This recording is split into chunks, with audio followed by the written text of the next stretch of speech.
Assalamualaikum warahmatullahi wabarakatuh. Apa kabar teman-teman? Semoga semuanya sehat ya, dan tentunya senantiasa dalam lindungan Allah Subhanahu wa Ta'ala.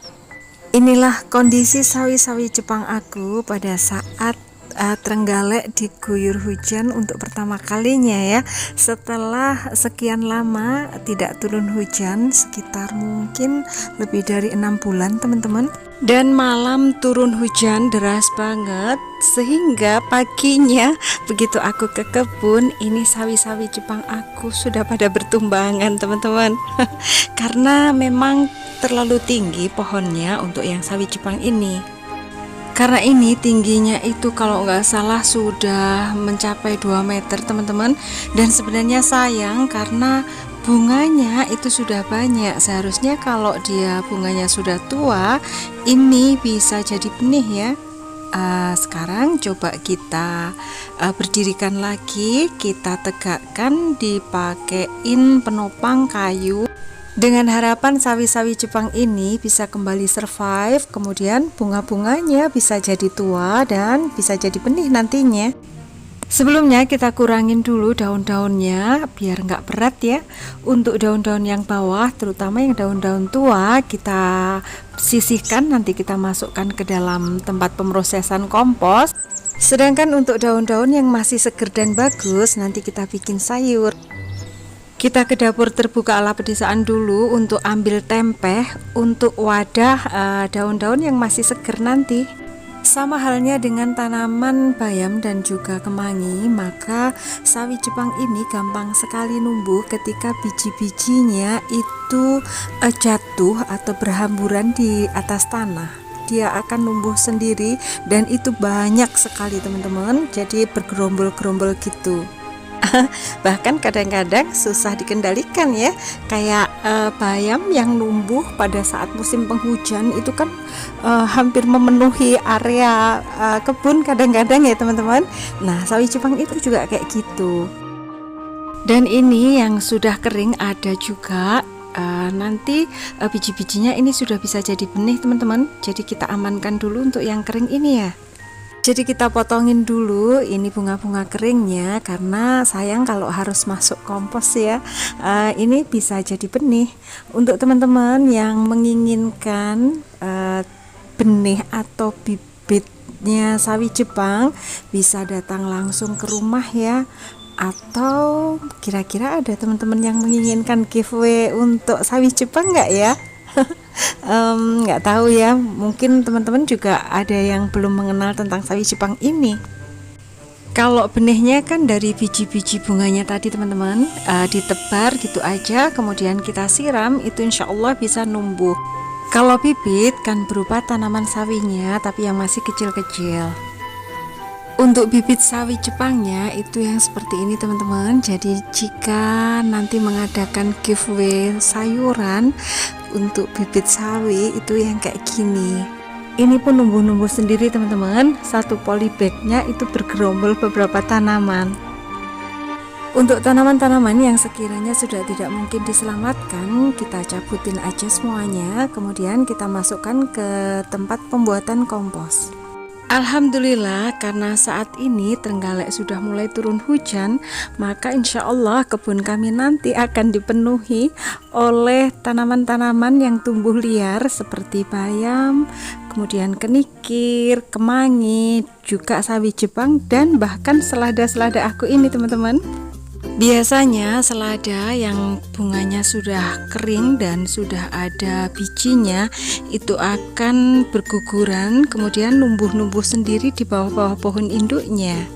Dan ini selada-selada aku sudah banyak yang berbunga teman-teman. Jadi bisa dibilang mandiri benih ya, kita nggak perlu beli benih lagi. Kalau yang tadi selada merah aku sudah banyak yang berbunga, untuk selada hijau ini juga sudah tinggi-tinggi. Aku belum sempat memanennya teman-teman, termasuk itu baby kailan juga belum sempat aku panen.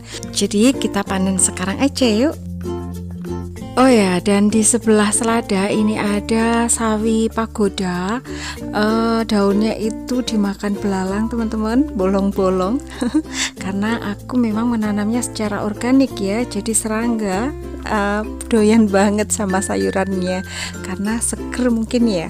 Sekarang aku akan mulai panen. Yang pertama aku panen baby kailan dulu, hanya aku potong bagian atasnya aja, kemudian batang bawahnya aku biarkan, nanti dia akan tumbuh cabang-cabangnya teman-teman. Kalau di para petani mungkin panennya itu hanya sekali aja ya langsung cabut, tapi kalau kita panen di rumah kita sendiri ya sebenarnya sih suka-suka kita ya. Kadang bisa kita ambil daunnya aja atau kita ambil pucuk-pucuknya gini dulu. Baby kailan ini biasanya aku masak tumis atau dioseng. Ya teman-teman, aku sempat mencoba menancapkan potongan bagian atas baby kailan ini. Kira-kira mungkin nggak ya bisa numbuh? Ini hanya coba-coba aja teman-teman. Siapa tahu dengan ditancap-tancapkan seperti ini bisa numbuh, lumayan kan? Bisa langsung jadi tanaman yang gede. Dan di sini terlihat juga ada tomat yang sudah merah-merah, sudah saatnya petik. Jadi kita ambil juga sebelum nanti kita petik tomat yang di lantai atas ya. Di sini itu ada dua macam tomat. Ini tomat rampai, tomat cherry yang warnanya merah bulat ini. Kemudian yang satunya tomat yang bentuknya lonjong, warnanya kuning, dan ini tuh paling manis teman-teman. Jadi lebih manis dari tomat-tomat yang lain. Untuk benih awalnya itu aku beli di Shopee. Kalau teman-teman ingin tomat manis, pilih tomat kuning yang lonjong ini ya. Di kebun bawah ini aku juga mau panen selada. Ini selada hijau yang sudah tinggi-tinggi juga. Jadi aku potekin yang bagian atas aja. Seneng loh teman-teman kalau kita bisa menanam sendiri, bisa panen dari hasil kebun sendiri, kemudian kita konsumsi. Insya Allah sayuran ini kan sehat ya. Karena aku suka menanam, jadi rumah dan pekarangan aku tanam ya apa aja teman-teman. Ada buah-buahan, sayur, dan juga tentunya tanaman hias. Ini juga ada sisa-sisa perjuangan ini. Tomat yang mawar, ada beberapa aja kita petik sekalian. Untuk teman-teman yang memiliki lahan terbatas, sementara teman-teman suka dengan menanam, jangan khawatir. Lahan seluas apapun, sesempit apapun masih bisa disiasati untuk menanam loh. Teman-teman bisa membuat vertical garden. Jadi tidak ada alasan bahwa tidak bisa menanam karena lahan sempit atau terbatas ya. Dan ini aku juga punya tanaman kobis ungu. Memang ini ukurannya kecil ya. Teman-teman tahu nggak? Selain dibikin salad, kobis ungu ini enaknya dibikin apa ya? Kalau teman-teman tahu atau pernah membuat, komen ya.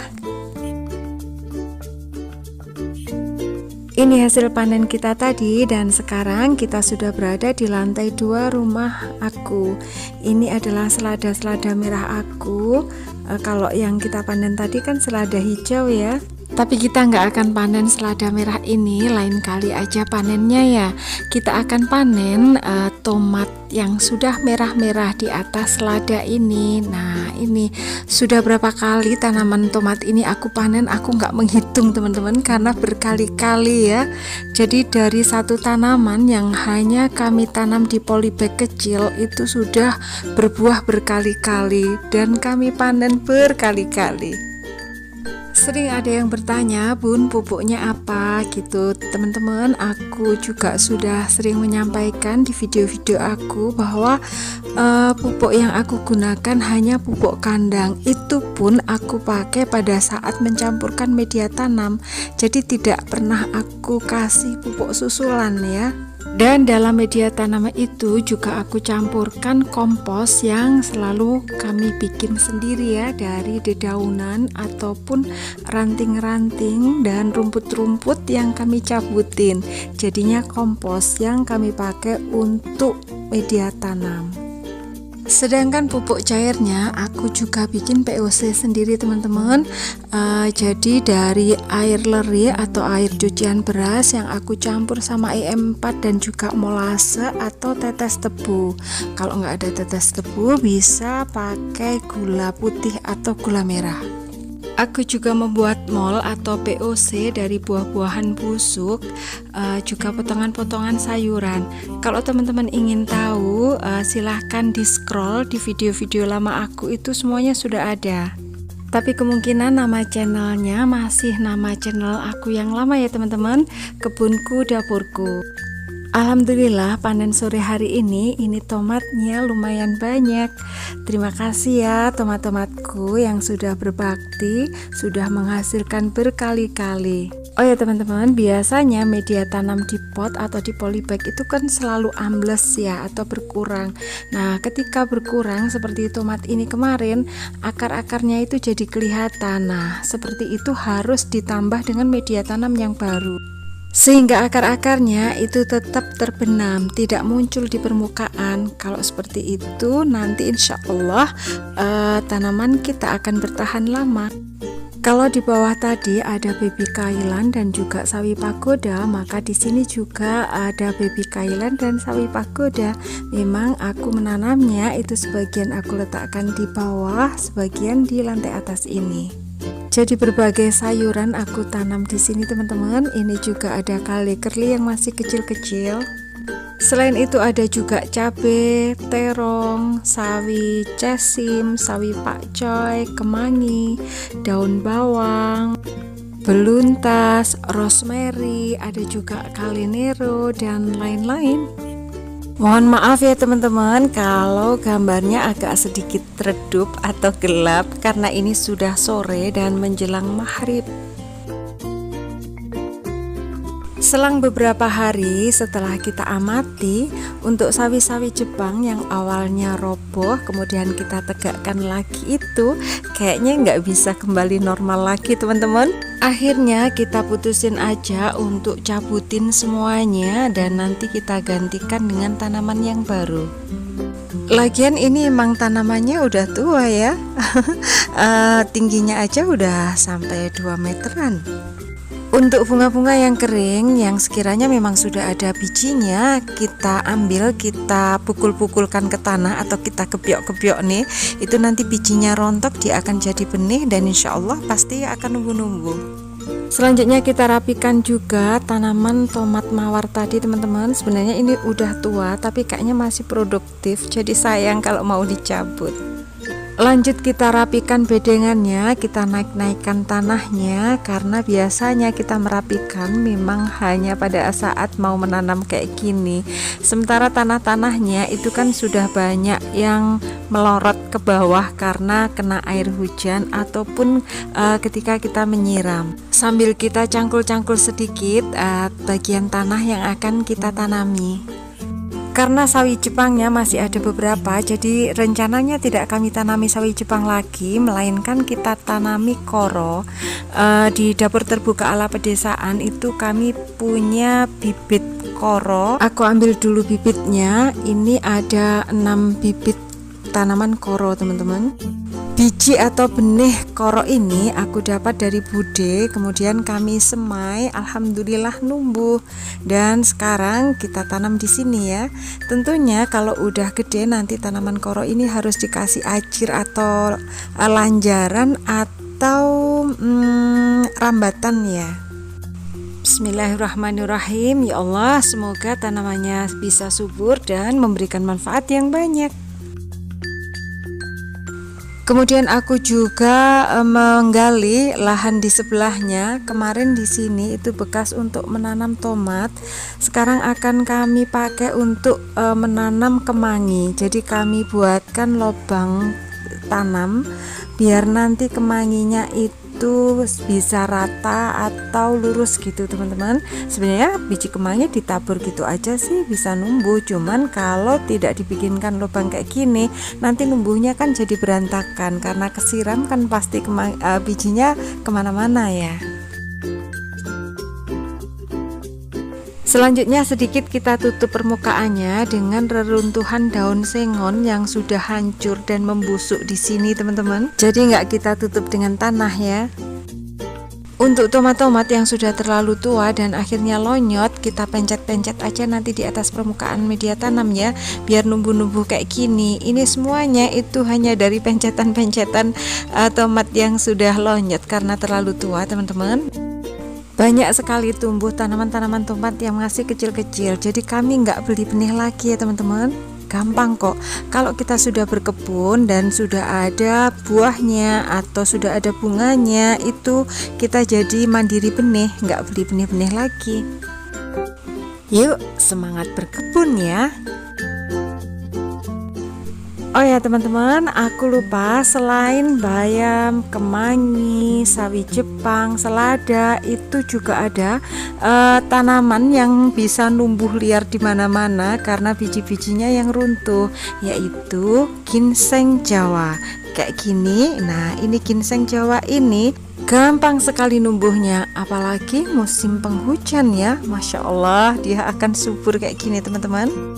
Daun ginseng Jawa ini enak sekali kalau dioseng atau dimasak tumis ya. Sedangkan akarnya itu dimanfaatkan sebagai obat. Nah, jadi itu tadi kegiatan kami berkebun pada awal musim penghujan kali ini.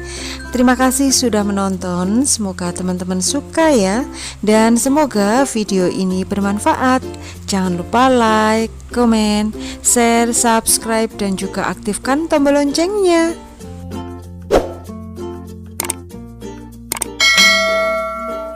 Terima kasih. Wassalamualaikum warahmatullahi wabarakatuh.